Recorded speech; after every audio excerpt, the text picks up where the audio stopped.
예, 우리 잠깐 기도하겠습니다. 좋으신 하나님 아버지, 우리의 삶을 오늘도 지켜주시고 그 은혜로 함께 하신 주님의 사랑을 찬양드립니다. 하나님, 우리가 주님을 더 알길 원합니다. 주님과 동행하길 원합니다. 주님을 의지하며 하나님의 살아계심을 이 땅 가운데 보여드리길 원합니다.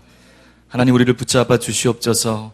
우리에게 하나님의 은혜를 부어주셔서 하나님의 살아계심과 선하심과 주님의 뜻을 이 땅 가운데 드러내는 통로로 우리를 사용하여 주시옵소서. 오늘도 성도들이 성전에 모였습니다. 주님을 예배하고 주님의 말씀을 듣길 원하고 주님 들려주시는 음성대로 우리가 살길 원합니다.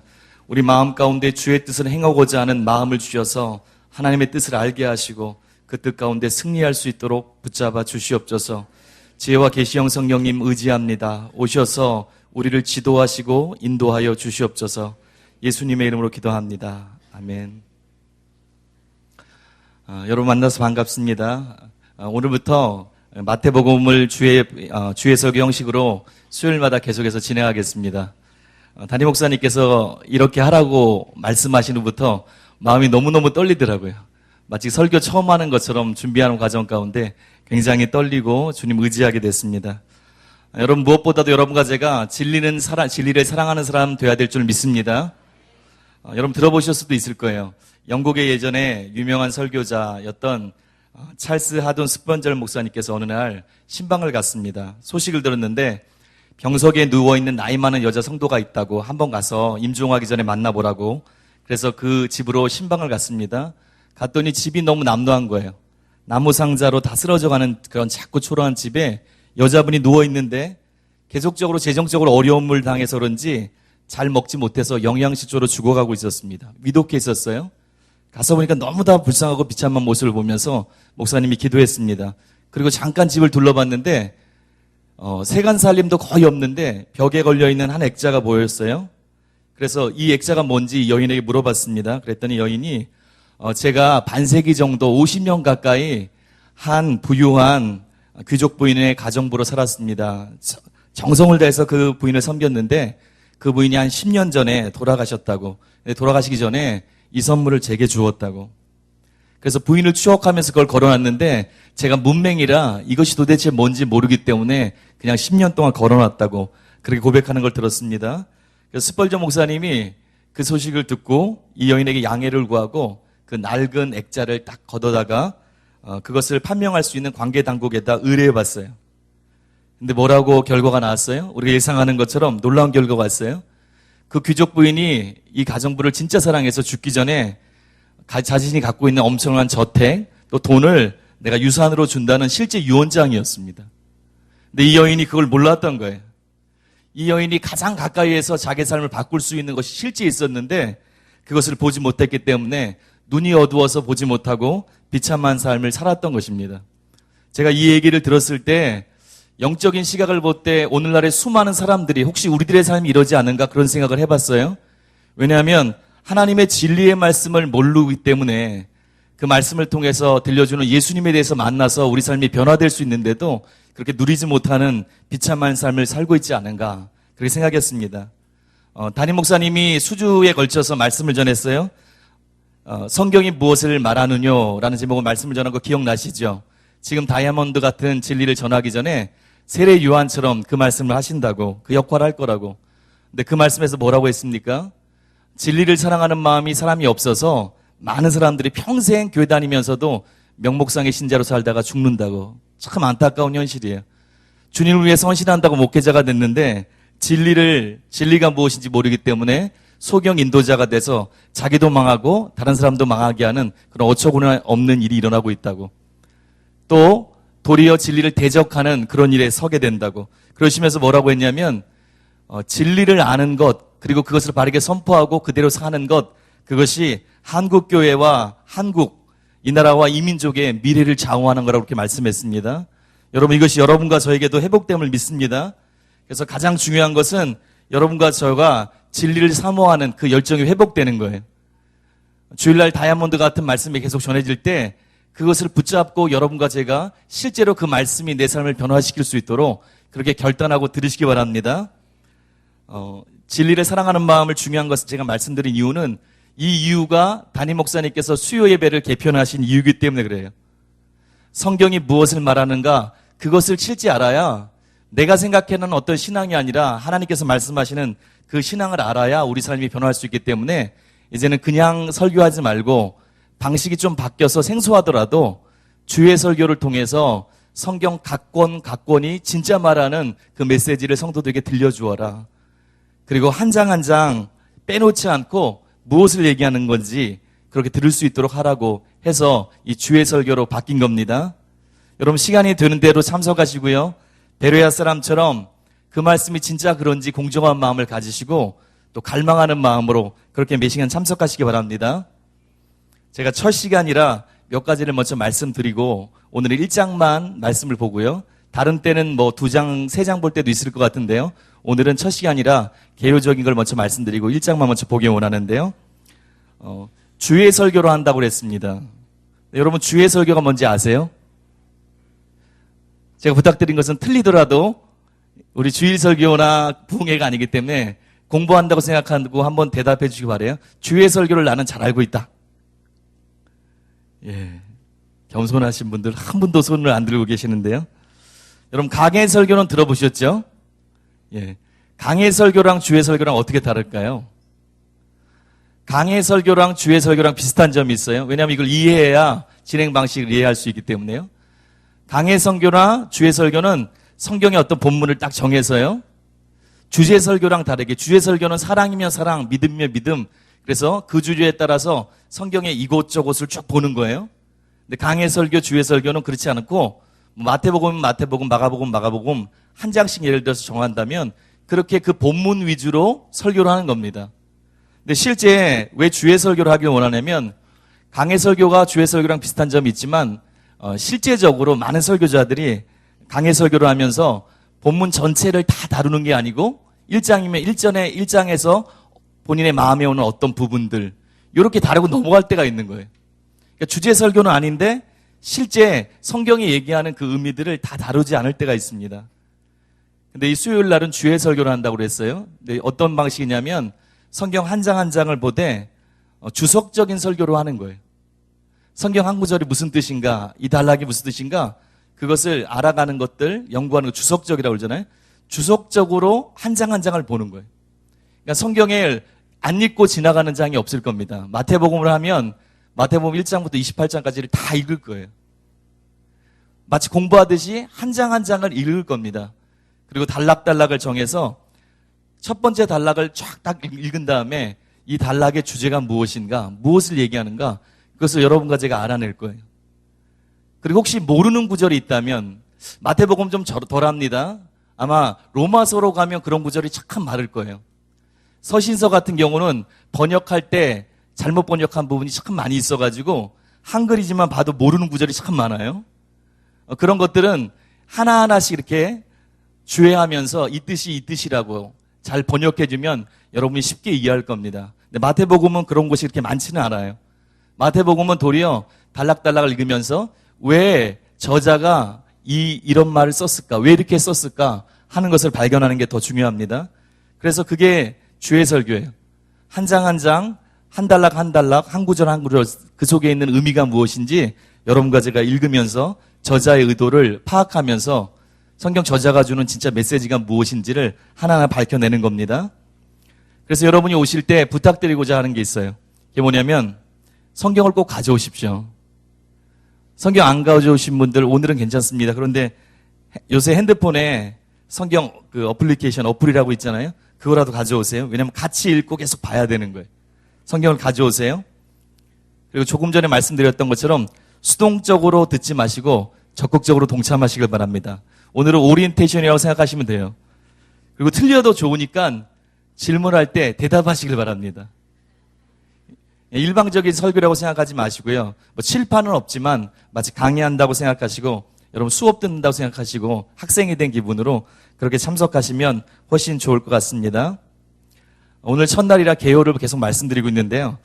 본문에 들어가기에 앞서서 여러분과 제가 성경을 조금 더 잘 이해하기 위해서 반드시 짚고 넘어가야 될 게 있습니다. 이 마태복음을 하면서도 제가 원하는 것 중 하나는 저도 그렇고요. 여러분도 그렇고 성경을 보는 그런 눈들이 밝아지길 원해요. 네, 그러기 위해서 꼭 이해해야 될 것이 한 개 있는데요. 2주 전에 담임 목사님께서 주일 설교하시면서 이런 말씀을 하셨어요. 성경을 읽고 공부할 때 문맥뿐만 아니라 저자의 생각의 흐름을 따라가는 것이 가장 중요하다. 한번 따라해 보세요. 성경을 읽고 공부할 때 문맥뿐만 아니라 저자의 생각의 흐름을 따라가는 것이 가장 중요하다. 여러분 이렇게 하고 계십니까? 큐티 하시는 분이 많이 있어요. 좋은 겁니다. 묵상의 시간을 갖는 거 좋은 겁니다. 근데 큐티의 단점이 나와요. 그거 제가 조금 이따 설명해 드릴게요. 왜 저자의 흐름을 따라가는 게 성경의 본래 메시지를 이해하는 데 가장 중요할까요? 쉽게 얘기해서 성경이 하늘에서 뚝 떨어진 책이 아니라서 그래요. 물론 성경은 성령의 감동에 따라 쓰여진 겁니다. 우리가 알듯이요. 그런데 이 말은 사람의 손을 거치지 않고 그냥 무적정 주어진 것이 아니라는 거예요. 성령님이 어떤 사람을 감동케 합니다. 그리고 기름 붓습니다. 그 가운데서 인간을 저자로 철저히 사용하시는 거예요. 그가 갖고 있는 언어, 지식, 문화, 배경, 이것을 뛰어넘을 수 있도록 하나님께서 기름 붓지만 그 모든 것을 사용하시는 거예요. 그래서 성경 각권에는 뭐가 있습니까? 성령의 감동을 받은 저자가 있어요. 아니, 그런 ABC 같은 소리를, 아니, 이걸 인식하는 게 중요합니다. 성경 각권에는 저자가 있어요. 그리고 저자가 있으면 누가 있습니까? 독자가 있습니다. 예. 저자가 있고 독자가 있어요. 저자가 글을 쓰는 거예요. 성령님의 감동을 따라서 필요를 보고 글을 써요. 독자가 있어요. 어떤 대상이 있어요. 그리고 그 대상이 처한 상황이 있습니다. 하나님께서 어떤 마음을 주세요? 그래서 성령이 감동된 이 저자가 독자가 지금 처해 있는 상황을 보고 그들을 돕기 위해서 하나님의 뜻을 따라서 글을 쓰는 거예요. 그것이 성경 한 권 한 권 한 권입니다. 그래서 성경 한 권 한 권에는 뭐가 있습니까? 저자가 있고 독자가 있을 뿐만 아니라 그것을 쓴 상황이 있어요. 그리고 목적이 있습니다. 이유 없이 쓴 게 아니에요. 분명한 목적이 있어요. 여러분 편지 쓸 때 전화할 때도 마찬가지잖아요. 그냥 안부 전화가 있고 무엇을 긴급하게 알릴 때는 다른 방식으로 막 얘기하잖아요. 중요한 전화일수록 설명하는 방식이 틀립니다. 목적이 있는 거예요. 그렇기 때문에 성경 각권을 이해하기 위해서 필요한 게 저자가 누구에게, 어떤 독자에게, 어떤 상황에서 글을 썼는가, 그리고 왜 썼는가, 그것을 파악하는 게 중요한 거예요. 그러다 보면 저자가 독자에게 쓴 이유가 있고 그 이유를 완성하기 위해서 글을 썼다면 글의 흐름이 있어요. 인사가 있고 이렇게 표현하고 이것을 강조하고 이렇게 결론 맺고 다시 기억나게 하고, 예를 들어서 그런 흐름이 있습니다. 그래서 여러분이 그것을 파악하는 게 굉장히 중요해요. 전체 숲을 보고 그 다음에 나무 하나하나씩을 보기 시작하는 거예요. 여러분이 성경을 읽을 때 여러분도 모르게 이 훈련들이 자주 돼 있으면 전체적인 것들로 줌으로 쫙 나갔다가 다시 본문을 보고 다시 전체적인 걸 생각했다가 보고, 그래서 흐름을 놓치지 않게 됩니다.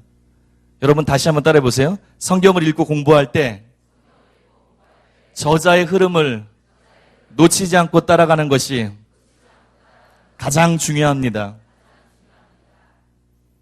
좀 전에 제가 큐티에 대해서 얘기했습니다. 그렇죠? 묵상하는 시간에 대해서 얘기했어요.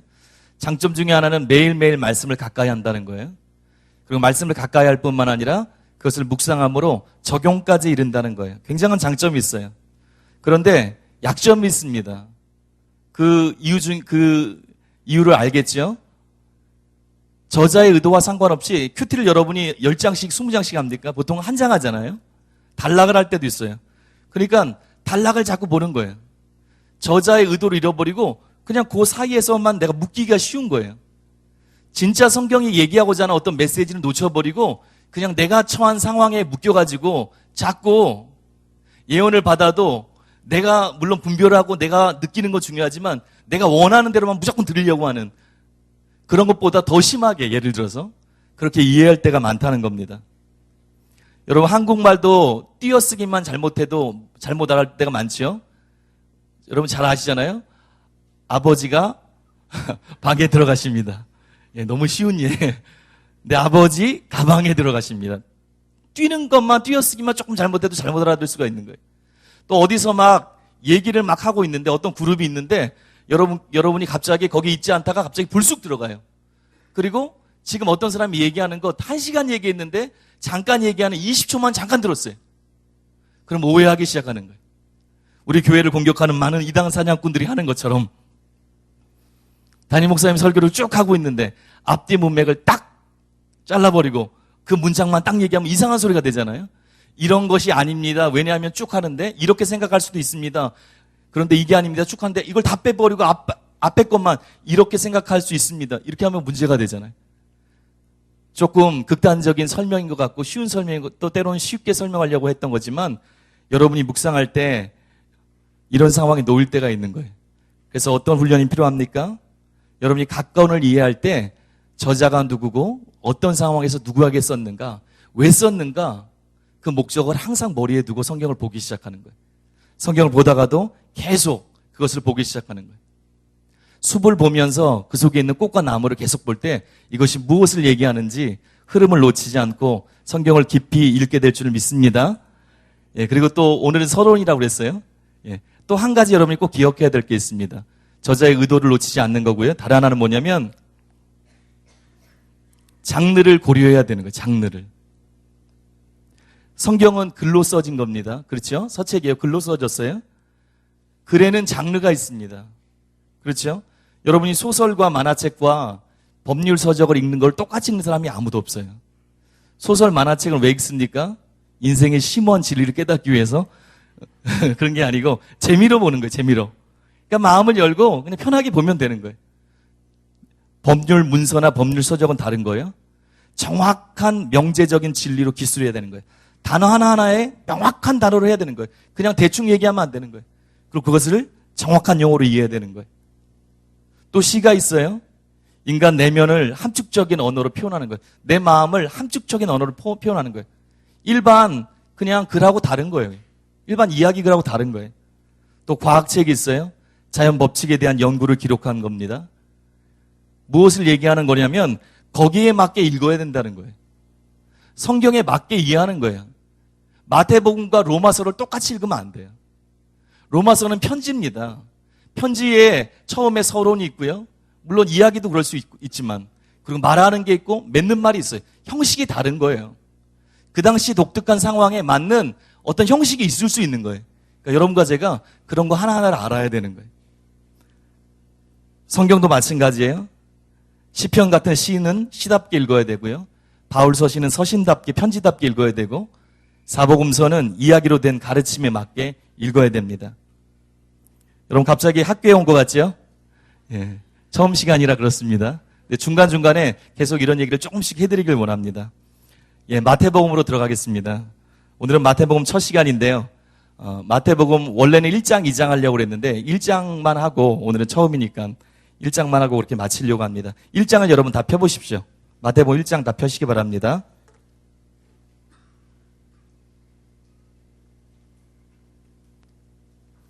여러분 성경에 복음서가 몇 개 있습니까? 예, 4개 있습니다. 드디어 대답을 하셨습니다. 예, 그 중에 첫 번째 나오는 게 어떤 거죠? 마태복음이에요. 마태 서신이라고 안 돼 있고 마태복음이라고 돼 있어요. 복음서라는 거예요. 여러분 복음서가 무엇입니까? 예수님에 대해서 기록한 글이에요. 성경의 주제 전체가 예수님이지만 복음서는 특별히 예수님에 관해서 기록한 글이에요. 성령의 감동을 따라서 성경의 저자들이 구원 되신 예수님의 탄생, 그분의 말씀, 그분의 사역 등을 기록해 놓은 거예요. 특히 사복음서에 공통적으로 들어간 게 있습니다. 그게 뭐냐면 구원의 핵심 사건인 예수님의 십자가 부활은 공통적으로 다 들어가 있어요. 어떤 거는 안 들어가 있는 게 있어요. 왜 안 들어가 있습니까? 그게 저자의 의도예요. 그런데 십자가 부활은 다 들어가 있어요. 예수님에 대한 것, 예수님을 기록한 것, 그분을 통한 구원 사건을 기록한 것, 그게 복음서입니다. 어떤 분들이 이렇게 질문할 때가 있어요. 목사님 이상합니다. 왜 복음서가 4권이죠? 예수님이 이 땅에 계셨는데요. 저도 이런 질문 받아본 적 있어요. 예수님이 계셨으면 예수님이 처음 오셨을 때부터 부활 승천하실 때까지 연대기적으로 쭉쭉쭉 기록했으면 좋지 않습니까? 한 권 딱 있으면. 근데 하나님이 전능하신 분인데 성경 저자에게 영감을 주셔서 그렇게 하시지 왜 그렇습니까? 이렇게 말씀하시는 분이 있어요. 궁금해하시는 분이 있습니다. 여러분, 왜 하나님께서 한 개의 복음서가 아니라 네 개의 복음서를 주셨을까요? 공부를 아까 잘했나 보는 거예요. 이게 연관되어 있는 거예요. 아까 공부한 거랑. 왜 그렇습니까? 예, 맞습니다. 독자들의 상황이 다르기 때문에 그래요. 하나님이 네 사람의 복음 저자에게 감동을 주셨어요. 대상을 보게 했어요. 예수님에 대해서 쓰는데 그 써야 되는 대상을 보게 했어요. 네 부류의 대상이 있는 거예요. 어떻게 보면. 상황이, 시대나 상황이 조금씩 차이가 나는 거예요. 그래서 예수님은 예수님인데 이 구원자 대신, 생명 대신 예수님의 어떤 부분을 이들에게 맞게, 이들에게 이해할 수 있게 강조해야 될 것인가? 그렇게 하다 보니까 필요에 따라서 네 개의 복음을 쓰게 하신 거예요. 근데 주인공은 누구세요? 예수 그리스도예요. 음악과 같은 거예요. 천국에 멜로디가 있어요. 근데 사부화음으로 나오는 거예요. 똑같은 노래를 연주하는데 그 노래는 똑같은 것 같은데 그 멜로디가 다른 거예요. 이게 하나님의 은혜입니다. 여러분 또 기억하십시오. 성경 각본을 바르게 이해하기 위해서 저자가 누구에게 어떤 상황에 왜 썼는가 그것을 끝까지 놓치지 말기 바랍니다. 예, 오늘 이것만 놓지 않아도 여러분이 그 첫 번째 강의에 잘 들은 거예요. 1강에서요. 자, 그러면 마태복음 1장을 펴셨죠? 예. 또 시작할 것 같죠? 마태복음에 별명이 있습니다. 그게 뭐냐면 다리라는 별명이 있어요. 브릿지라는. 구약과 신약을 연결하는 그게 마태복음이기 때문에 그래요. 구약에 예언된 예수님, 신약에 실제로 오시고 사역하시고 부활하시고 십자가를 지시고 부활하시고 승천하신 예수님, 성취된 예수님 연결하는 다리이기 때문에 마태복음을 구약과 신약의 다리라고 표현하기도 합니다. 그리고 마태복음은 굉장히 조직적인 책이에요. 왜 조직적인 책일 것 같습니까? 뭐 누가복음도 조직적이고 다른 것도 그래요. 근데 특히 굉장히 조직적인 부분이 있어요. 마태가 썼으니까요. 마태가 누구죠? 세리예요, 세리. 그 당시 세리 똑똑한 사람이었습니다. 머리가 잘 굴러갔어요. 조직적으로 썼어요. 그래서 마태복음에 보면 그냥 잠깐만 이해하면 자세히는 아니고요. 마태복음이 이렇게 구성되어 있어요. 잘 보면 5가지의 강론으로 구성되어 있어요. 강론이 뭡니까? 가르치는 거예요. 예를 들어서 5장부터 7장까지 산상수훈이 있지 않습니까? 그럼 가르침에 대한 거예요. 예수님의 강론 5가지가 중간중간 나와요. 그리고 예수님이 하신 일들, 예수님의 탄생들, 그런 스토리, 이야기가 중간중간 이렇게 엮여서 7가지가 나와요. 쉽게 성경을 딱 보면 그렇게 돼 있어요. 마치 배틀 짜듯이 예수님의 강론과 이야기, 마태가 마치 아나운서가 되는 거예요. 이야기꾼이 되는 거예요. 지어냈다는 소리가 아닙니다. 예수님을 통해서 경험했던 것, 성령을 통해서 깨닫게 된 그것을 독자들의 상황에 맞게 지금 5개의 강론과 7개의 이야기를 통해서 예수님이 누구신가를 계속 보여주는 거예요. 여러분이 마태복음을 볼 때 가장 중요한 것 중에 하나가 다른 성경도 이야기 하나하나를 개별적으로 이해하는 것뿐만 아니라 더 중요한 게 무엇입니까? 왜 이렇게 이야기하고 있는가? 왜 이 흐름대로 얘기하고 있는가? 편지 서론뿐만 아니라 본론과 결론이 중요한 것처럼 왜 마태가 이렇게 이해하고 있는가? 그 흐름을 계속해서 따라가야 됩니다. 그래서 배틀로 짠 것 같은 그런 복음서, 정교한 복음서가 마태복음이에요. 이제 진짜 서론이 끝났습니다. 1장 보겠습니다. 1장 1절부터 언제까지가 단락입니까? 17절까지 나와 있죠. 그래서 여러분과 제가 읽겠습니다. 1장 1절부터 17절까지 빨리 읽지 마시고요. 같이 한 목소리로 천천히 읽겠습니다. 시작. 아브라함과 다윗의 자손 예수 그리스도의 계보라.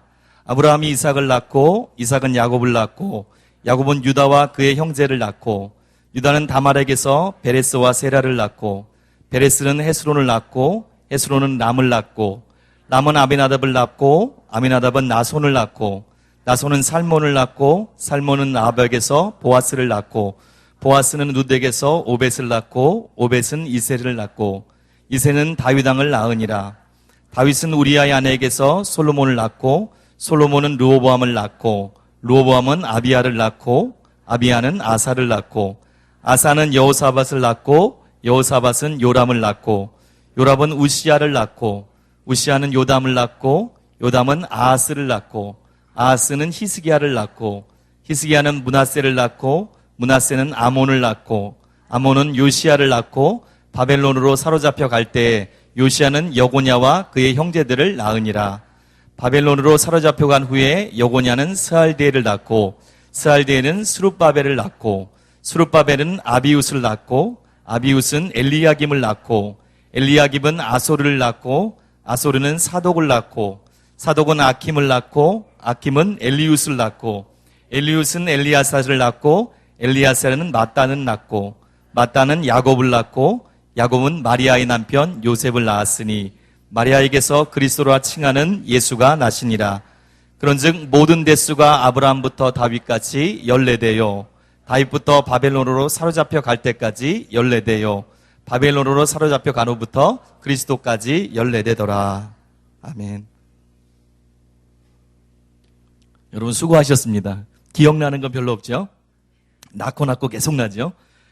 여러분 이 단락의 내용이 무엇일까요? 만약에 여러분 제목을 붙인다면 단락을 읽었습니다. 그러면 꼭 해야 될 게 뭐냐면 단락이 뭘 얘기하는지를 아는 거예요. 단락에 지금 제목을 어떻게 붙일 수 있어요? 여기 여러분 성경에 안 나와 있습니까? 저는 나왔는데 이 뭐라고 나와 있어요? 예수 그리스도의 계보. 계보가 무엇이죠? 족보. 예수 그리스도의 족보예요. 많은 사람들이 이 부분을 지겨워합니다.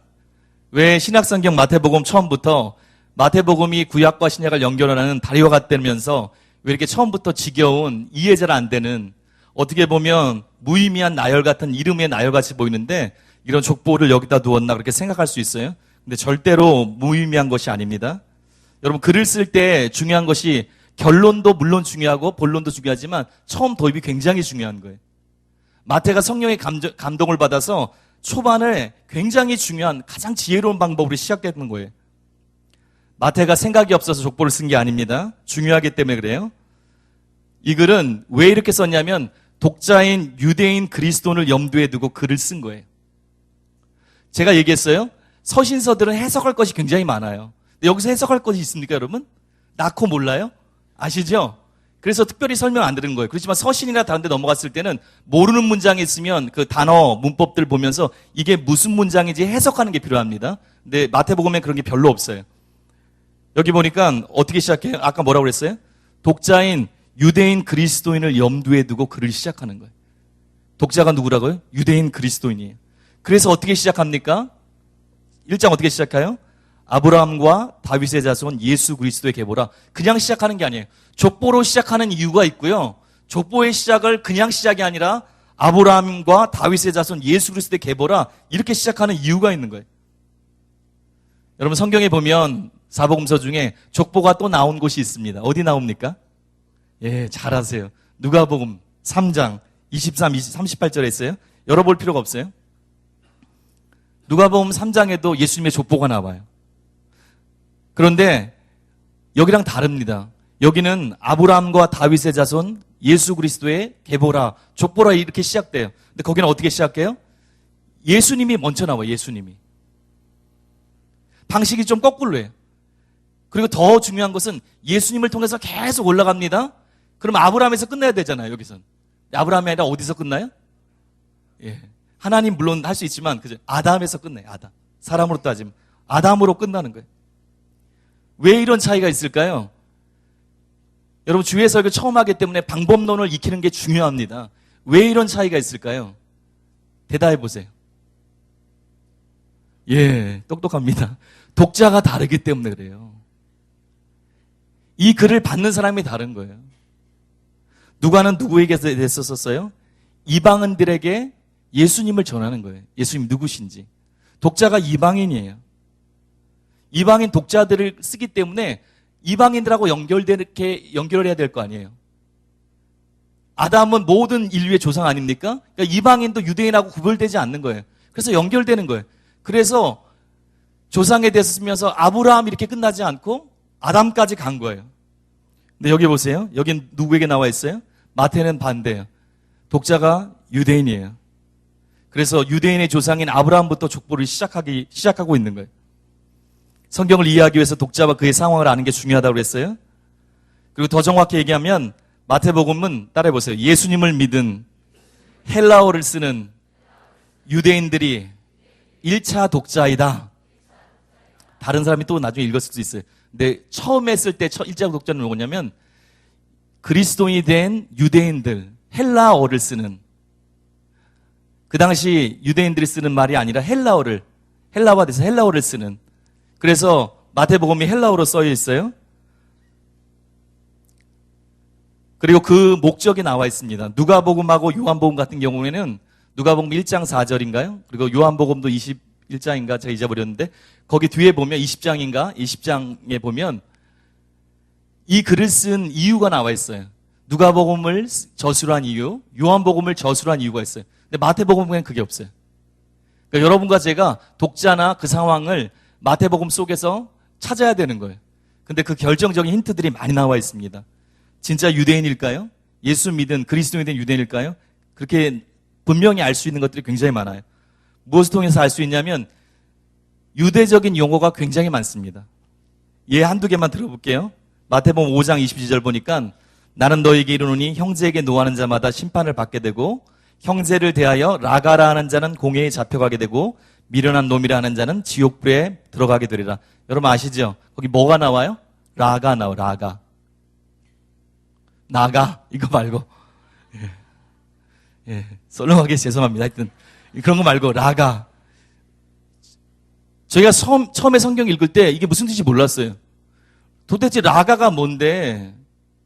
라가, 그리고 설명도 없어요. 뭐 요새 자세히 보면 뭐가 있죠? 밑에 조금 있을 수 있어요. 근데 제가 처음 성경 볼 때 그런 게 없는 것 같았어요. 몰랐어요. 라가가 도대체 뭐지? 왜? 쓰는 용어가 다르니까. 유대인 용어입니다. 여러 가지 표현할 수 있어요. 근데 가장 정확한 표현 중에 하나는 빈 사람, 골빈 골빈 놈이라는 뜻입니다. 유대인적인 용어예요. 유대인들은 라가 하면 무슨 뜻인지 알아요, 그냥. 설명이 없는 거예요. 또 어떤 게 있어요? 여러 가지 있어요. 고르반이라고 있죠. 하나님께 드림이라. 유대인들이 쓰는 용어들이 그냥 나와요. 왜 그렇습니까? 그것을 읽는 사람이 유대인이라는 거예요. 유대적인 거를 안다는 거예요. 또 유대인이라고 어떻게 알 수 있어요? 여러 곳에 나와 있는데 그 중에 하나가 15장 2절 보면 손을 씻는 그런 내용이 나와요. 손을 씻지 않고 막 이런 거. 그런 내용 나오죠? 근데 거기 보면 그게 유대인의 관습이잖아요? 근데 유대인의 관습에 대해서 얘기하면서 설명이 없어요. 설명이 없이 사건만 딱 나와요. 왜 사건만 나옵니까? 설명 안 해도 아는 거예요. 이 독자들이 이런 유대인의 관습을 설명 안 해도 아는 거예요. 독자가 유대인이란 소리예요. 초대교회 교보인 이레네우스나 오리겐 또 마태복음에 대해서 이렇게 얘기했어요. 근데 유대교회에서 회심한 자들, 즉 예수님을 자기들의 메시아로 영접한 유대인들을 위해서 쓰여진 책이다. 초대교부들 또 그렇게 고백했습니다. 마태복음의 창작 동기가 뭐예요? 유대인 그리스도인들에게 위해서 쓴 거예요. 그들에게 무슨 일을 썼습니까? 예수님이 옛선지자들이 예언한 그 예언을 성취한 진짜 메시아다. 구약에 수많은 예언들이 있는 걸 알지 않느냐? 당신이 유대교회에서 그리스도로 개종했는데 예수님이 당신이 믿고 있는 그 신앙이 맞는 거다. 예수님이 진짜 구약에서 예언되어 온 그 메시아가 분명히 맞다. 그리고 교육에도 사용하는 거예요. 그리고 유대인 그리스도인들 옆에 누가 있어요? 아직 가족들 옆에요? 그냥 유대인들이 있어요. 핍박하는 유대인들이 있었을 거예요. 반대 의견을 제시하는 유대인들이 있을 거예요. 저희 교회도 교회에 대한 변증책들을 만들지 않습니까? 대질신문도 있고 읽는 자는 깨달을진저 우리가 믿는 것은 이런 것입니다. 또 최근에 만든 것도 있잖아요. 왜 그걸 만듭니까? 우리 교회가 바르게 전하는 것들, 우리 교회의 정체성들, 우리 교회의 신앙들, 그것들 오해하는 것들에 대해서 이게 진짜입니다 라고 변증할 수 있게 도와주잖아요. 그런 기능도 하는 거예요. 유대인 기독교인들에게 당신들의 믿는 신앙이 진짜입니다. 예수님이 진짜 메시아고 구약에서 얘기한 성취한 그 메시아가 분명합니다. 그걸 교육하고 변증할 수 있도록 도교에서 쓰여졌습니다. 그래서 그것을 돕기 위해서 쓰여진 책이기 때문에 시작을 어떻게 하는 거예요? 예수님이 누구신지 가장 잘 알 수 있게 하는 게 무엇입니까? 여기 족보인 거예요. 그래서 족보를 처음에 딱 둔 거예요. 쓸데없이 족보를 처음에 쓴 게 아니라 유대인 그리스도인에게 우리가 기다리던 예수님이 진짜 우리가 기다렸던 예언되었던 그분입니다를 정확히 설명할 수 있는 최고의 기원을 나타낼 수 있는 것, 그게 족보이기 때문에 족보가 사용된 거예요. 그래서 이 족보가 무엇입니까? 무의미하게 쓴 게 아니라 예수님이 이스라엘에 약속된 메시아라고 강력하게 선언하는 선언서와 같은 거예요. 그렇게 시작하고 있어요. 또한 이 족보에 보면 특별한 것이 있습니다. 그게 뭐냐면 예수님을 누구로 묘사하고 있어요? 아브라함의 자손뿐만 아니라 다윗의 자손으로 묘사하고 있어요. 왜 그래요? 예수님이야말로 창세기 12장 3절에 땅의 모든 족속이 너로 말미암아 복을 얻을 것이라. 하나님이 아브라함을 부르신 그 실체들, 그 실제를 이루실 뿐만 아니라 사무엘하 7장 16절을 보면 나단 선지자가 나와서 신탁한다고 그러잖아요. 주님의 약속을 전합니다. 그것이 무엇입니까? 다윗에게 전하는 거잖아요. 내 집과 내 나라가 내 앞에 영원히 보존되고 내 왕위가 영원히 견고하리라 하셨다라. 내 집과 왕위가 영원히 보존될 것이다. 이 말씀을 주신 거예요. 근데 실제 역사에서는 이렇지 않았습니다. 바벨론에 멸망했어요. 근데 진짜 이 뜻이 있었던 거예요. 이 뒤에 감춰져 있던 이 예언에 이 신탁에 실제 의미가 있는 거예요. 그것을 성취할 분, 진정한 왕으로 다윗의 자손으로 메시아로 오실 분, 이 모든 것을 성취하실 분, 그분이 예수님이라는 거예요. 그래서 이스라엘 백성에게, 유대인들에게 다윗의 자손 하면 뭐가 들어있는 거예요? 메시아가 들어가 있는 거예요. 바데메오가 예수님 뭐라고 불러요? 다윗의 자손 예수야 부르잖아요. 메시아란 개념이 있는 거예요. 그래서 그렇게 시작하는 겁니다. 그리고 여기 보면 유대인들이기 때문에 유대인들이 이해하는 이스라엘 역사와 긴밀한 관계가 있어요. 그냥 쓴 게 아니라는 거예요.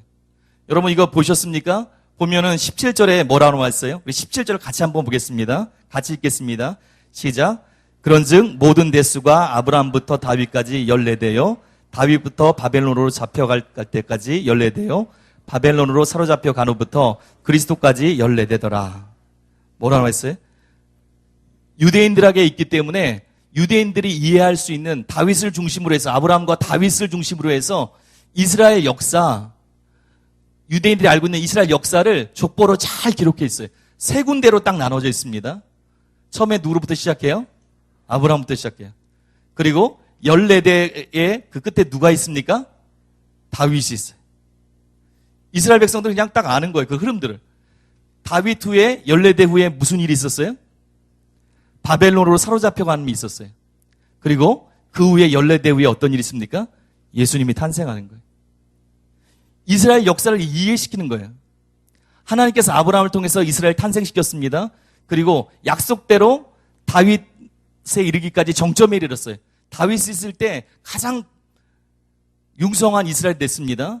그런데 다윗의 때부터 어떤 일이 있어요? 범죄하기 시작함으로 다시 쇠퇴하기 시작하는 거예요. 약속은 영원히 왕위가 없어지지 않는다고 그랬는데 쇠퇴하기 시작하는 거예요. 그리고 결국 주전 586년에 바벨론에게 멸망하지요. 그래서 끌려가기 시작해요. 쇠퇴했어요. 그리고 아무 일도 없는 것처럼 그냥 맹숭맹숭한 시간들이 보내는 것 같아요. 근데 어떤 일이 있습니까? 이스라엘 백성들이 기대하는 거예요. 하나님 약속대로 회복하는 것이 일어날 것이다. 이스라엘의 역사의 사이클 가운데 하나님께서 융성하게 하시고 하나님을 떠나서 패망했는데 다시 하나님께서 약속대로 회복하실 때가 있을 것이다. 그 정점에 누가 있는 겁니까? 메시아가 태어나는 거예요. 그래서 이 족보를 보면 무의미하게 쓰인 게 아니라 그냥 우리가 그냥 막 읽었지만 마태가 유대인 그리스도인들에게 예수님이 진짜 메시아인 것을 이것저것을 통해서 계속해서 지금 알려주고 있는 거예요. 그래서 하나님의 아들 메시아이라는 걸 계속 강조하고 있습니다. 선언서 같은 거라고 그랬어요. 또 여기에 보면 마태는 다윗의 후손 예수님이 진정한 메시아여 왕이신 것을 치밀하게 강조하기 위해서 누가복음하고 좀 다르게 기술한 게 있어요. 오늘은 1장만 보겠습니다. 좀 자세히 보기를 원하는데요. 누가복음 3장에도 계보가 나옵니다. 근데 거기 보면 여기랑 다른 게 있어요. 이 마태가 예수님이 다윗의 자손이고 진정한 왕으로 오셨다는, 왕이라는 것을, 메시아이고 왕이라는 것을 강조하기 위해서 여기 족보 가운데 특별한 방법으로 지금 진술하고 있어요. 누가복음 3장에는 어떻게 나왔습니까? 다윗의 아들의 누가 나와요? 예, 모르시죠? 예, 모르셔도 괜찮습니다. 누가복음 3장에 보면 아까 아담까지 올라갈 뿐만 아니라 다윗의 아들로 누가 나오냐면, 여기는 누가 나옵니까? 솔로몬이 나와요. 근데 거기는 누가 나오냐면 다윗의 아들 중에 나단이라고 있어요. 나단이 나오는 거예요. 나단. 그냥 아들이에요. 여기 솔로몬은 누굽니까? 그리고 솔로몬 이후 계속 나오는 게 무엇이에요? 왕권을 이어받은 사람이 계속 나오고 있어요. 근데 누가복음에는 어떤 사람이 나와 있어요? 왕권을 이어받은 사람이 아니라 평범한 사람들이 계속 이어지고 있는 거예요. 다른 거예요. 이방인에게, 유대인에게 쓰는 게 다른 거예요. 그걸 통해서 나타나는 것 중에 하나가 무엇입니까? 예수님이 왕이라는 거예요. 마태가 그냥 쓰고 있는 게 아니에요. 왕족 계보 따라서 계속 누가와 다르게 나가고 있는 거예요. 예수님이 우리가 기다리는 메시아요, 하나님의 아들이요, 진정한 왕이시다. 그걸 지금 선포하고 있는 거예요. 특히 아까 봤던 것처럼 다윗의 자손이 굉장히 중요하다고 그랬어요. 메시아가 다윗의 자손을 통해서 온다고 그렇게 나와 있습니다. 그것을 강조하기 위해서 여러분도 혹시 들어보신 분도 있을 거예요. 여기 특별한 장치를 했어요. 여러분 왜 읽으시면서 무슨 생각을 이렇게 생각한 분 저기 있을 수도 있어요. 왜 14대로 끊었을까? 제가 예전에 신학교 공부할 때 한 친구가 그렇게 얘기한 것을 봤어요. 역대상 3장 보니까 이 족보랑 다르던데 성경에 오류를 자기가 발견했다고. 성경이 잘못됐다고. 1.1핵도 실수 없다면서 어떻게 이런 일이 있냐고. 여러분 아셨습니까? 8장에 한번 보세요. 8절 한번 보겠습니다. 8절 한번 같이 보겠습니다. 시작. 아사는 여호사밧을 낳고 여호사밧은 요람을 낳고 요람은 우시야를 낳고. 예, 다윗부터 시작해서 바벨론으로 끌려가기 전까지 14대를 만들기 위해서 그냥 쭉 왕을 나열했어요. 근데 똑같은 내용이 나와 있는 역대상 3장 11, 12절 보면 여기 보세요. 여기 8절에는 요람하고 우시야가 연결되어 있지 않습니까? 근데 거기 보면 그 사이에 왕이 3명이나 더 들어가 있어요. 아하시야, 요아스, 아마샤가 들어가 있어요. 여러분 오류일까요? 오류가 아닌 거예요. 성경은 사람의 저자, 성령의 감동에 따라서 하나님이 사람의 지성, 그의 배경, 그 모든 것을 사용한 거예요. 오류가 아니고, 그래서 성경은 연대기적으로 기록한 게 아니에요. 어떤 거는 순서적으로 기록된 것 같지만 그렇게 안 된 것이 상당히 많아요. 성령의 감동에 따라서, 저자의 의도에 따라서 기록한 거예요. 그게 잘못된 게 아닙니다. 따라해보세요. 성경은 신학적이고 실천적인 진리의 말씀입니다. 여러분이 그런 점이 여기서도 몇 개가 있어요. 그걸 다 발견했다고 성경이 잘못된 게 아니에요. 성경의 진리가 잘못된 게 아닌 거예요. 저자가 의도를 가지고 하나님 주신 생각과 감동을 따라서 기록한 거예요. 그래서 의도적으로 생략하고 의도적으로 강조할 수 있는 거예요. 여기 14대로 맞췄어요. 14, 14, 14 이렇게 맞췄습니다. 그래서 어떤 분이 그렇게 많이 추측하는 것 같아요. 7이 보통 유대인들에게 완전수기 때문에 7 곱하기 2 곱하기 3 완전해 예수님이 오셨다. 완전한 예수님이시다. 뭐 그렇게 볼 수도 있을 것 같아요. 근데 여러분도 혹시 들어보셨을 거예요. 그런 게 아니고요. 예수님이 다윗의 자손이라는 걸 강조하는 겁니다. 다윗이 있습니다. 히브리어로 다윗이라는 표현이 있어요. 여러분 게마트리아라고 들어보셨죠? 우리 신학생들은 들어보셨을 것 같아요. 게마트리아라고 있습니다. 그게 뭐냐면 글자를 숫자로 변환시켜서 그 숫자를 찾아서 숫자를 맞춰서 그 글을 해석하는 거예요. 히브리어, 헬라어, 예를 들어서 영어가 있습니다. 그럼 영어 알파벳이 있지 않습니까? A, B, C, D 알파벳이 있어요. 근데 예를 들어서 그 알파벳에 숫자가 부여되는 거예요. A면 1, B는 2. 히브리어 알파벳에 숫자가 부여되는 거예요. 그래서 그것의 조합을 따라서 의미를 부여하는 거예요. 히브리어 알파벳이 있어요. 뭐 알렙, 베트, 김멜, 달레트, 뭐 해, 바브, 자인. 저도 많이 잊어버렸는데 쭉 그렇게 알파벳이 있습니다. 근데 알렙 하면 1이에요. 베트는 2예요. 숫자가 있는 거예요. 그리고 김멜 하면 3, 뭐 달레트 하면 4, 바브 뭐 해, 바브 뭐 5, 6 이렇게 쭉 있어요. 근데 다윗이라고 히브리어로 표현된 것 보면 네 번째 숫자인 달레트가 있고요. 그 다음에 6을 뜻하는 여섯 번째 알파벳인 바브가 있어요. 그리고 다시 세 개로 구성되어 있는데요. 맨 끝에 네 번째 알파벳인 달레트가 딱 있어요. 그럼 이게 다윗이에요. 여러분 계산이 되세요? 안 되세요? 몇 번째 알파벳이라고요? 4. 두 번째 게 6. 그 다음에 4. 플러스하면 14. 14예요. 다윗 하면 14예요. 예수님이 다윗의 자손이에요.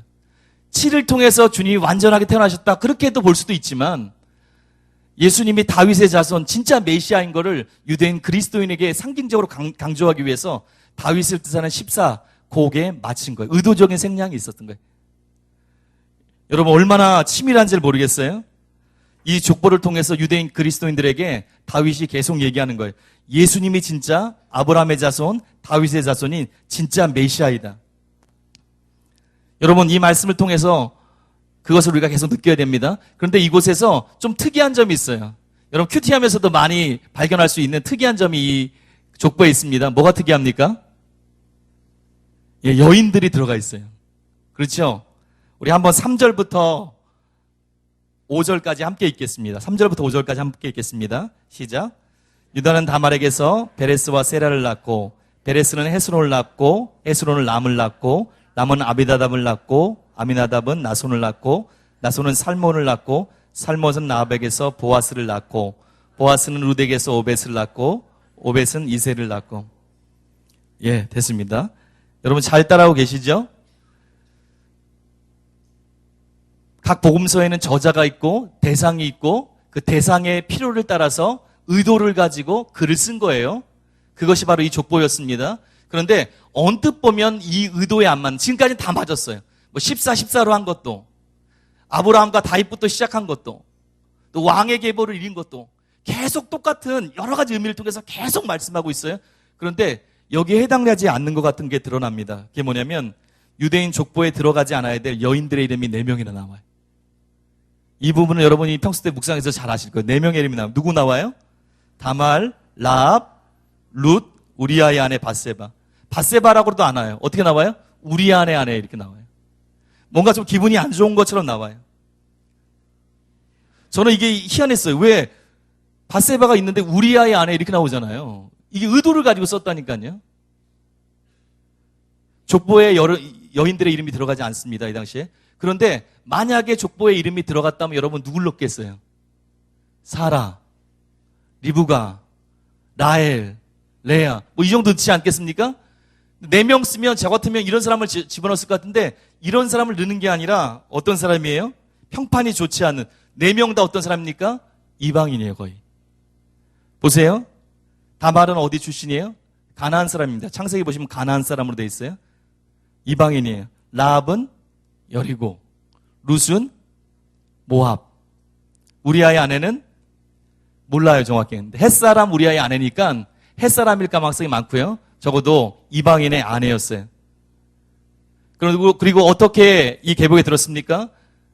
말하기도 부끄럽잖아요. 시아버지와 육체적인 관계를 가졌어요. 라합은 창기였습니다. 뭐 룻은 또 재혼도 했고요. 우리아의 아내는 간음과 재혼을 한 사람이에요. 예수님의 혈통에 들어갈 수 없는 여인들을 그렇게 완벽하게 마태가 머리를 쓰고 하나님이 주신 지혜를 가지고 딱딱딱딱 조합했으면서 이걸 집어넣었어요. 왜 집어넣었을까요? 마태복음을 계속 보면 알 수 있어요. 마태복음 맨 끝날 때 어떻게 끝나요? 너희가 세상 끝날까지 내가 함께하려 하면서 그 전에 복음을 전하라고 그러잖아요. 마태복음 철저히 유대적이면서도 곳곳에서 뭐가 나옵니까? 이방을 향한, 열방을 향한 말씀들이 계속 나와요. 여러분이 앞으로도 계속 봐야 될 것 중에 하나가 마태복음의 주제는 예수 그리스도는 메시아고 왕이시다. 그게 나옵니다. 그리고 마태복음에서 계속 주제가 흐르는 것 중에 하나가 뭐냐면 이 메시아를 누가 영접하는가 그거예요. 누가 천국 백성인가? 바리새인, 서기관, 뭐 유대인 어떤 장로들 이런 사람이 중요한 게 아니라 예수님을 왕으로 구세주로 진짜 영접하는 그분을 임금으로 여기는 그 사람이 그리고 그 말씀대로 따르는 사람이 그게 천국 백성이다. 그걸 주제를 계속 흐르고 있어요. 또 어떤 주제가 흐르고 있습니까? 왜 바리새인들, 서기관들이 유대인이었고 말씀과 가까이 있던 이 사람들이 하나님 백성이 되지 못했나? 왜 천국에 들어가지 못했나? 그것이 계속 흐르고 있어요. 여기 이 이유가 나온 것들이 두 가지를 볼 수 있어요. 하나는 뭐냐면 예수님이 유대인의 가게로 태어난 다윗의 자손이고 메시아이지만 그 예수님의 오심이 하나님의 그런 계획과 경륜 속에서 이방인들을 제외하지 않았다는 거예요. 처음부터 이방인들을 제외하지 않았다는 거예요. 유대인에게 집중했던 것은 이스라엘을 민족 삼았던 것은 그들을 통해서 열방을 복받게 하기 위해서 그랬다는 거예요. 그것을 처음부터 보여주고 있어요. 그리고 다른 의도가 하나 또 보입니다. 그 의도가 뭐냐면 조금 후에 이후에 어떤 사건이 나옵니까? 마리아를 통해서 동정녀 탄생이 나오는 거예요. 유대인으로서는 이해할 수 없는 일이에요. 인간으로서 잘 이해할 수 없는 일이에요. 근데 그 전에 미리 완축작용을 하고 있습니다. 봐라, 이 다윗의 왕가 족보에 가나안 사람 다말이 들어갔다. 봐라, 여리고의 기생 라합이 들어갔다. 모압 여인 룻이 들어갔다. 우리아의 아내가 상상할 수 없는 경로를 통해서 여기에 들어왔다. 준비시키는 거예요. 완축작용을 시키고 있는 거예요. 그걸 통해서 예수님의 동정녀 탄생을 예비하고 있는 거예요. 여러분, 우리가 1장 1절에서 17절까지 말씀을 보았어요. 족보를 통해서 예수님이 진짜 메시아인 것들, 다윗의 자손인 것들, 그것을 계속해서 증거하고 있습니다. 두 번째 단락이에요. 우리 18장에서 25절은 그렇게 길지 않을 건데요. 우리 함께 같이 읽겠습니다. 시작. 예수 그리스도의 나심은 이러하니라. 그의 어머니 마리아가 요셉과 약혼하고 동거하기 전에 성령으로 잉태된 것이 나타나더니 그의 남편 요셉은 의로운 사람이라 그를 드러내지 아니하고 가만히 끊고자 하여 이 일을 생각할 때 주의 사자가 현명하여 이르되 다윗의 자손 요셉아 내 아내 마리아 데려오기를 무서워하지 말라. 그에게 잉태된 자는 성령으로 된 것이라. 아들을 낳으리니 이름을 예수로 하라. 이는 그가 자기 백성을 그들의 죄에서 구원할 자이심이라 하니라.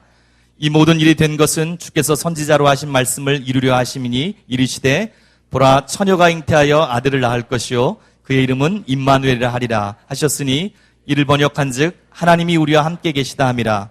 요셉이 잠에서 깨어 일어나 주의 사자의 분부대로 행하여 그의 아내를 데려왔으나 아들을 낳기까지 동침하지 아니하더니 나음의 이름을 예수라 하니라. 아멘. 18절에서 25절까지 읽었습니다. 여러분이 이 단락의 제목을 정하면 어떻게 정하겠습니까? 예수 그리스도의 나심 써 있습니다. 그렇게 정하시면 됩니다. 마태는 예수님께서 메시아인 것, 곧 하나님의 아들이심을 계속 설명하고 있어요. 그 설명하기 위해서 두 번째로 의도를 가지고 지금 다른 얘기를 하는 거예요.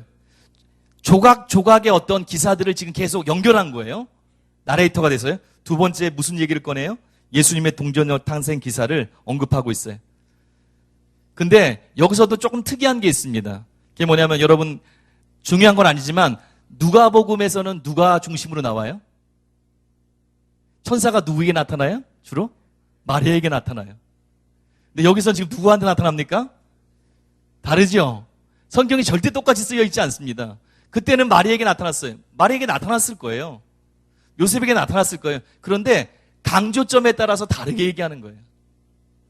누가는 이방인들에게 서민적이고 소외된 사람들을 주로 하는 거예요. 여인도 소외된 계층이잖아요. 그래서 주로 그렇게 많이 써요.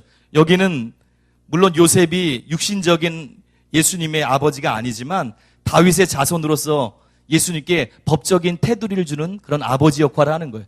그래서 요셉을 통해서 계속 진행되는 거예요. 이 얘기를 여러분 잘 알고 있습니다.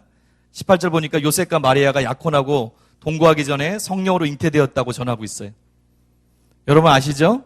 들어보셨을 거예요. 그 당시 약혼이 오늘날 개념과 다릅니다.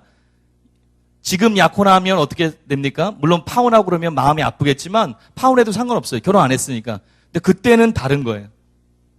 정혼이라고 그래요. 정혼. 법적인 개념이 있는 거예요. 유대인 사회에서 일반적으로 결혼에 앞서서 1년 전에 약혼을 합니다. 정혼을 해요. 그럼 어떤 일이 있어요? 법적으로 부부가 된 거예요. 부부예요, 부부. 약혼이 부부예요, 법적으로. 그래서 서로 남편과 아내가 되는 거예요. 1년 동안 같이 동거하지 않습니다. 육체적인 관계를 맺지 않습니다. 결혼을 준비합니다. 떨어져서. 그렇지만 법적으로는 이미 부부가 된 거예요. 결혼한 상태인 거예요. 그래서 심각한 거예요. 요셉이. 이 결혼이 깨지는 두 가지 방법이 있어요. 하나는 뭐냐면 배우자가 죽는 거예요. 약혼한 사람이 죽으면 깨져요.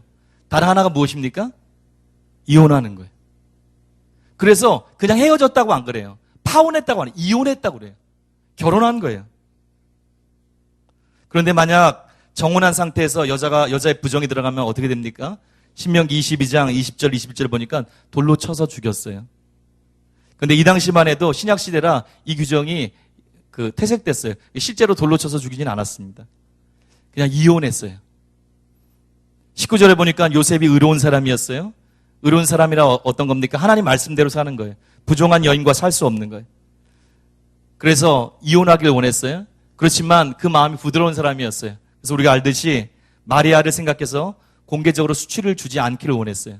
그때 할 수 있는 방법이 무엇입니까? 많은 사람 앞에서 떠버리는 게 아니라 두 증인만 몰래 만나는 거예요. 두 증인 앞에 쓰는 거예요. 그래서 이런 일 때문에 내가 이혼한다. 그러고 헤어지는 겁니다. 이때 아는 것처럼 20절 이하에서 하나님의 사자가 꿈에 나타나서 마리아의 잉태가 성령으로 된 것을 알려줘요. 성령으로 된 거예요. 약속대로 성령으로 된 거예요. 그리고 요셉은 이 일에 순종하여 그의 아내를 데려와서 정식 혼인을 하고 아들을 낳기까지 동침하지 않는다. 이게 예수 그리스도의 나심 기사입니다. 근데 여기서 마태가 쓴 게 무엇입니까? 마태가 계속해서 얘기하는 게 똑같은 거예요. 예수님이 약속된 유대인의 왕이고 메시아다. 이것을 강조하기 위해서 이 얘기를 꺼내는 거예요. 그때 마태가 쓴 것이 무엇입니까? 22절의 내용이 나와 있어요. 여러분과 제가 22절, 23절을 한 번만 더 읽겠습니다. 시작. 주께서 선지자로 하신 말씀을 이루려 하심이니 이르시되 보라 처녀가 잉태하여 아들을 낳을 것이요 그의 이름은 임마누엘이라 하리라 하셨으니 이를 번역한즉 하나님이 우리와 함께 계시다 함이라. 뭘 꺼내드렸어요? 이게 어디 나왔습니까? 성경 밑에 보니까 이사야 7장 14절 얘기예요. 이 모든 일이 된 것은 주께서 선지자로 하신 말씀을 이루려 하심이니 이르시되 이렇게 선포하고 있어요. 이사야 7장 14절에 대한 그 약속의 성취라는 거예요. 여기 보니까 제가 좀 전에 읽었는데 마태복음의 특징이 있습니다. 우리 신학생들은 마태복음 공부한 신학생들은 알 거예요. 마태복음의 특징이 있어요. 이게 굉장히 중요한 것 중에 하나인데 마태복음에 보면 10곳이나 이런 표현이 있어요. 제가 조금 전에 읽었죠. 뭐라고 그랬어요? 이 모든 일이 된 것은 주께서 선지자로 하신 말씀을 이루려 하심이라. 구약에 있는 모든 예언이 예수님을 통해서 성취되었다. 그래서 신학적 용어로 성취 인용구라고 그래요. 이 표현을. 그냥 어떤 일이 짠 일어난 게 아니라 예수님이 이 땅에 태어나고 진행된 많은 일은 구약에 이미 약속된 그것이 성취된 것이다. 그렇게 표현하고 있어요. 지금 왜 마태가 이사야 7장 14절을 인용합니까? 똑같은 얘기를 하는 거예요. 이사야 7장 14절에 있는 그것이 예수님이 이 땅에 태어날 것을 예표한 그런 예언이다. 그리고 예수님이 지금 그것을 성취한 진짜 메시아다. 여러분 이사야 7장 14절 제가 읽어드릴게요. 그러므로 주께서 친히 징조를 너에게 주실 것이라. 보라 처녀가 잉태하여 아들을 낳을 것이요 그의 이름을 임마누엘이라 하리라. 여러분 이 배경이 원래 주전 735년에 아람 왕과 북이스라엘 두 나라가 유다 왕 아하스 왕을 연합해서 침공했어요. 아하스가 이길 수 없는 연합군이었기 때문에 아하스가 이길 수 없는 굉장히 어려운 상황이었어요. 그래서 질 것 같아서 떨고 있을 때 이사야가 와서 예언해 준 거예요. 뭐라고 예언했어요? 주께서 친히 징조를 너에게 주실 것이라. 보라 처녀가 잉태하여 아들을 낳을 것이요 그의 이름은 임마누엘이라. 처녀가 잉태해서 아들을 낳을 것인데 그 아이가 장성하기 전에 두 왕이 패망할 것이다. 못 이길 줄 알지? 아니다. 하나님이 함께 할 것이다. 하나님이 구원자가 돼서 너희와 함께 할 것이다. 그래서 승리하게 될 것이다. 처녀가 잉태해서 아들을 낳을 것인데 이 아들이 자라기 전까지, 장성하기 전까지 너희가 온전한 승리를 거둘 것이다. 그리고 실제로 그것이 이루어졌습니다. 근데 여기에 좀 특이한 게 있어요. 그게 뭐냐면 여기에서 쓰인 처녀라는 말이에요. 그게 히브리어에서 보면 알마라는 뜻입니다. 알마. 근데 우리가 여기서 표현하는 그런 처녀가 아닐 수 있어요. 젊은 여자라는 뜻이에요. 결혼 유무와 관계없는 젊은 여자예요. 그리고 그 예언이 실제로 성취됐어요. 근데 마태가 이 예언을 본 거예요. 천국의 서기관처럼 영적인 눈을 가지고 주님께서 약속하신 그 말씀 예언된 그것이 이때를 위한 성취의 거라고 마태는 눈이 열려서 보기 시작한 거예요. 그것이 그때만 구원을 주신 하나님의 계획이 아니고 이중 예언이라고 그러잖아요.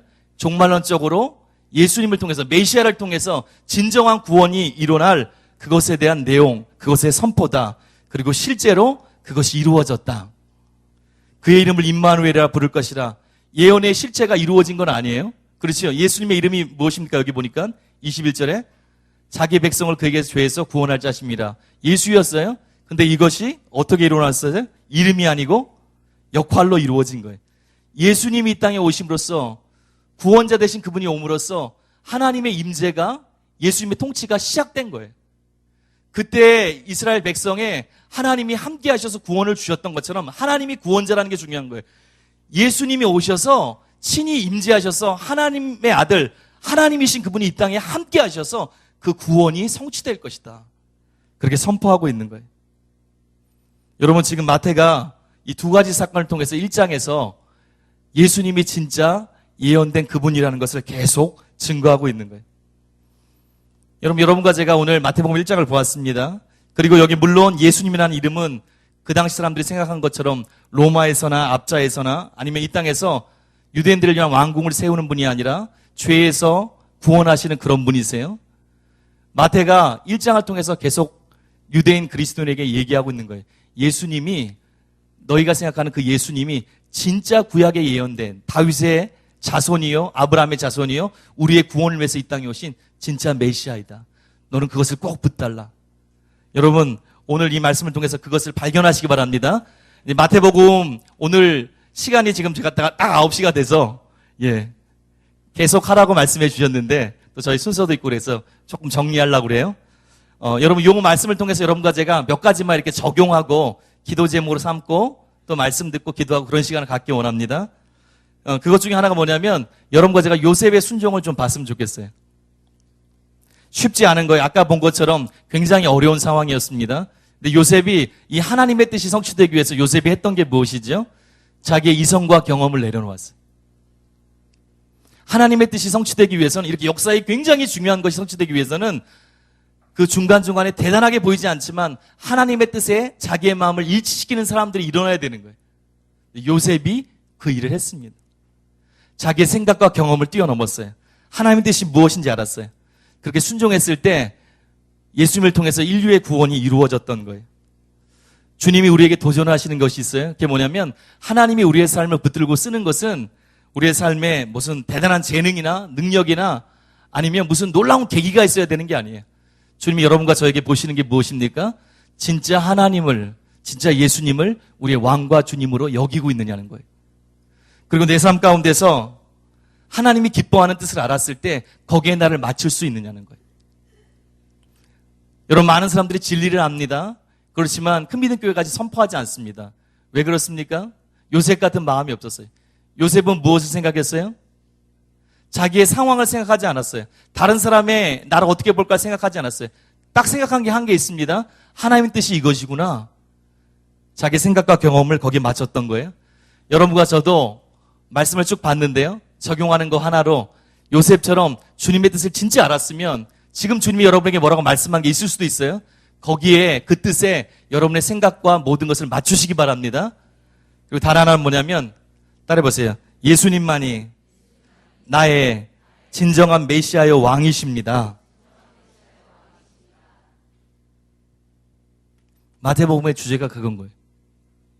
예수님이 진짜 메시아여 왕이십니다. 여러분, 예수님을 어떻게 인식하고 계신지 모르겠어요. C.S. 루이스 교수라고 있죠. 캠브리지 대학에. 그분이 이런 말을 했습니다. 예수님이 말씀하신 것과 그의 일생을 두고 우리는 그를 위대한 도덕군자로 보아서는 안 된다. 우리는 양자택일을 해야 하기 때문이다. 그분의 말씀대로 그를 하나님의 아들로 인정하든지 아니면 거부하든지 해야 된다. 적당한 도덕군자라는 말은 예수님에게 통하지 않는다. 여러분, 예수님을 여러분이 어떻게 인식하는지 모르겠어요. 예전에 제가 얼마 전에 운전하고 오면서 라디오를 잠깐 켰는데요. 거기에 그런 캠페인이 나오더라고요. 인터넷에 댓글을 막 쓰는 거 있잖아요. 인터넷은 익명성이 있잖아요. 내가 누군지 모를 수 있잖아요. 그러니까 함부로 막 쓰는 거예요.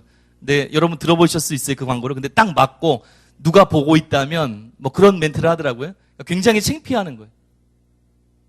사람이 보지 않는다고 자기 마음대로 하는 거예요. 여러분과 제가 예수님을 우리의 왕과 구세주로 고백하지만 우리의 삶의 실존적으로 나의 삶의 실체에서 예수님이 진짜 나의 왕이시고 구세주인 것을 인정하고 살아야 된다는 거예요. 그분이 우리의 삶의 진짜 주인이세요. 나를 모를 때, 내가 혼자 있을 때, 내가 직장에 있을 때, 내가 가정에 있을 때 주님이 나의 왕이신 거예요. 나는 그분의 말씀대로 마태복음 5장 이후에서 쭉 보는 것처럼 그분의 말씀대로 살아야 될 의무가 있는 거예요. 여러분, 그분이 그냥 개념이 아니라 실제 실존적으로 여러분과 제 삶의 주인 되시길 바랍니다. 그리고 한 가지 더 기도 제목이 있는데요. 그게 뭐냐면 우리의 영적인 눈이 열렸으면 좋겠어요. 마태복음 2장은 보지 않았습니다. 시간 관계상 2장을 보지 않았는데요. 2장, 3장 계속 보면 알 수 있어요. 특별히 2장을 보면 알 수 있어요. 지금 마태가 봤던 것처럼 이사야 7장 14절 그 처녀가 아닐 수 있는데도 마태가 그것을 통해서 예수님의 예언의 성취라고 명확히 선포하고 있어요.